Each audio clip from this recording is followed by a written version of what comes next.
ಸಮಸ್ತ ಕನ್ನಡಿಗರಿಗೆ ಸ್ವಾಗತ. ನೀವು ನೋಡ್ತಾ ಇದ್ದೀರಾ ಬಿಬಿ ನ್ಯೂಸ್ ಕನ್ನಡ. ನಾನು ತೃಪ್ತಿ ಬಸವರಾಜ್.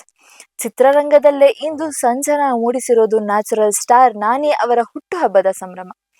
ಈ ಸಂಭ್ರಮಕ್ಕೆ ಈಗ ಮತ್ತಷ್ಟು ಕಿಚ್ಚು ಹಚ್ಚಿದೆ ಅವರ ಬಹು ನಿರೀಕ್ಷಿತ PAN India cinema the paradise ಚಿತ್ರದ ಮೊದಲ ಹಾಡು. ಹೌದು, ದಸರಾ ಅಂತಹ ಬ್ಲಾಕ್ ಬಸ್ಟರ್ ನಂತರ ಶ್ರೀಕಾಂತ್ ಒಡೆಲಾ ಮತ್ತು ನಾನಿ ಕಾಂಬಿನೇಷನ್ ನಲ್ಲಿ ಬರ್ತಿರೋ ಈ ಚಿತ್ರದ ಆಯಾ ಶೇರ್ ಸಾಂಗ್ ಅಧಿಕೃತವಾಗಿ ಬಿಡುಗಡೆಯಾಗಿದೆ. ಮ್ಯೂಸಿಕ್ ಸೆನ್ಸೇಷನ್ ಅನಿರುದ್ಧ್ ಅವರ ಸಂಗೀತದಲ್ಲಿ ಮೂಡಿ ಬಂದಿರೋ ಈ ಹಾಡು ಈಗ ಸೋಷಿಯಲ್ ಮೀಡಿಯಾದಲ್ಲಿ ಹೊಸ ದಾಖಲೆ ಬರೆಯುತ್ತಿದೆ. ಶ್ರೀಕಾಂತ್ ಒಡೆಲಾ ಅಂದ್ರೆ ಅಲ್ಲಿ ಒಂದು ರಾ ಅಂಡ್ ರಾಸ್ಟಿಕ್ ಫೀಲ್ ಇದ್ದೇ ಇರುತ್ತದೆ. ಅದಕ್ಕೆ ಸಾಕ್ಷಿ ಈ ಹಾಡು.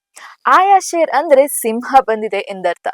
ಈ ಹಾಡಿನಲ್ಲಿ ನಾನಿ ಅವರ ಲುಕ್ ನೋಡುಗರ ನಿದ್ದೆಗೆಡಿಸುವಂತಿದೆ. ಉದ್ದನೆಯ ಜಡೆ, ಗಡ್ಡ, ಕಣ್ಣಲ್ಲಿನ ತೇಜಸ್ಸು ನಾನಿ ಇಲ್ಲಿ ಸಂಪೂರ್ಣವಾಗಿ ಬದಲಾಗಿದ್ದಾರೆ. ಈ ಹಾಡನ್ನು ಅನಿರುದ್ಧ್ ಅವರೇ ಹಾಡಿದ್ದು. ಅವರ ಎನರ್ಜೆಟಿಕ್ ವಾಯ್ಸ್ ಮತ್ತು ಪವರ್ಫುಲ್ ಬೀಟ್ಸ್ ಅಭಿಮಾನಿಗಳಿಗೆ ಹುಚ್ಚು ಹಿಡಿಸಿದೆ. ಕಸಾಲ ಶ್ಯಾಮ್ ಅವರ ಸಾಹಿತ್ಯ ಮತ್ತು ಸುಧಾನ್ ಮಾಸ್ಟರ್ ಅವರ ನೃತ್ಯ ನಿರ್ದೇಶನದಲ್ಲಿ ಈ ಹಾಡು ಮೂಡಿ ಬಂದಿದೆ. ರಾಮೋಜಿ ಫಿಲ್ಮ್ ಸಿಟಿಯಲ್ಲಿ ನೂರಾರು ನೃತ್ಯಗಾರರ ಜೊತೆಗೆ ಅದ್ದೂರಿ ಸೆಟ್ ನಲ್ಲಿ ಈ ಸಾಂಗ್ ಚಿತ್ರೀಕರಣ ಮಾಡಲಾಗಿದೆ.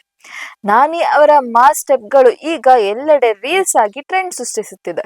ದಿ ಪ್ಯಾರಡೈಸ್ ಚಿತ್ರವು 1960ರ ಹೈದರಾಬಾದ್ ಹಿನ್ನೆಲೆಯಲ್ಲಿ ನಡೆಯುವ ಕಥೆಯಾಗಿದ್ದು, ಇದರಲ್ಲಿ ನಾನಿ ಜಡಲ್ ಅನ್ನೋ ಪಾತ್ರದಲ್ಲಿ ಕಾಣಿಸಿಕೊಳ್ಳುತ್ತಿದ್ದಾರೆ. ಇನ್ನು ಈ ಸಿನಿಮಾದಲ್ಲಿ ಬರೀ ನಾನಿ ಮಾತ್ರವಲ್ಲ, ದೊಡ್ಡ ತಾರಾ ಬಳಗವೇ ಇದೆ. ಹಿರಿಯ ನಟ ಮೋಹನ್ ಬಾಬು ಅವರು ಶಿಕಂಜಾ ಮಾಲಿಕ್ ಎಂಬ ಪವರ್ಫುಲ್ ಪಾತ್ರದಲ್ಲಿ ಅಬ್ಬರಿಸುತ್ತಿದ್ದಾರೆ. ಇವರ ಜೊತೆಗೆ ಕಯಾದು ಲೋಹರ್ ನಾಯಕಿಯಾಗಿ ಮಿಂಚಿದರೆ, ಸೊನಾಲಿ ಕುಲಕರ್ಣಿ ಮತ್ತು ರಾಘವ್ ಜುಹಲ್ ಮುಖ್ಯ ಭೂಮಿಯಲ್ಲಿದ್ದಾರೆ. SLV ಸಿನಿಮಾಸ್ ಬ್ಯಾನರ್ ಅಡಿಯಲ್ಲಿ ಸುಧಾಕರ್ ಚೆರುಕೋರಿ ಈ ಚಿತ್ರವನ್ನು ನಿರ್ಮಿಸುತ್ತಿದ್ದಾರೆ.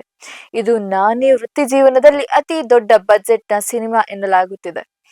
ಈ ಹಾಡಿನ ಬಿಡುಗಡೆಯೊಂದಿಗೆ ಚಿತ್ರದ ಮೇಲೆ ಇದ್ದ ನಿರೀಕ್ಷೆ ಈಗ ದುಪ್ಪಟ್ಟಾಗಿದೆ. ಹೌದು ವೀಕ್ಷಕರೇ, ಆಯಾ ಶೇರ್ ಸಾಂಗ್ ನೋಡಿದ ಮೇಲೆ ನಾನಿ ಅಭಿಮಾನಿಗಳಿಗೆ ಹಬ್ಬವೇ ಹಬ್ಬ. ಈ ಚಿತ್ರವು ತೆಲುಗು ಮಾತ್ರವಲ್ಲದೆ ಕನ್ನಡ, ತಮಿಳು, ಹಿಂದಿ ಸೇರಿದಂತೆ ಒಟ್ಟು 8 ಭಾಷೆಗಳಲ್ಲಿ ಬಿಡುಗಡೆಯಾಗಲಿದೆ. ಸದ್ಯಕ್ಕೆ ಬಂದಿರುವ ಮಾಹಿತಿ ಪ್ರಕಾರ ಸಿನಿಮಾ ಈ ವರ್ಷದ ಆಗಸ್ಟ್ 21ರಂದು ವಿಶ್ವಾದ್ಯಂತ ತೆರೆ ಕಾಣಲಿದೆ.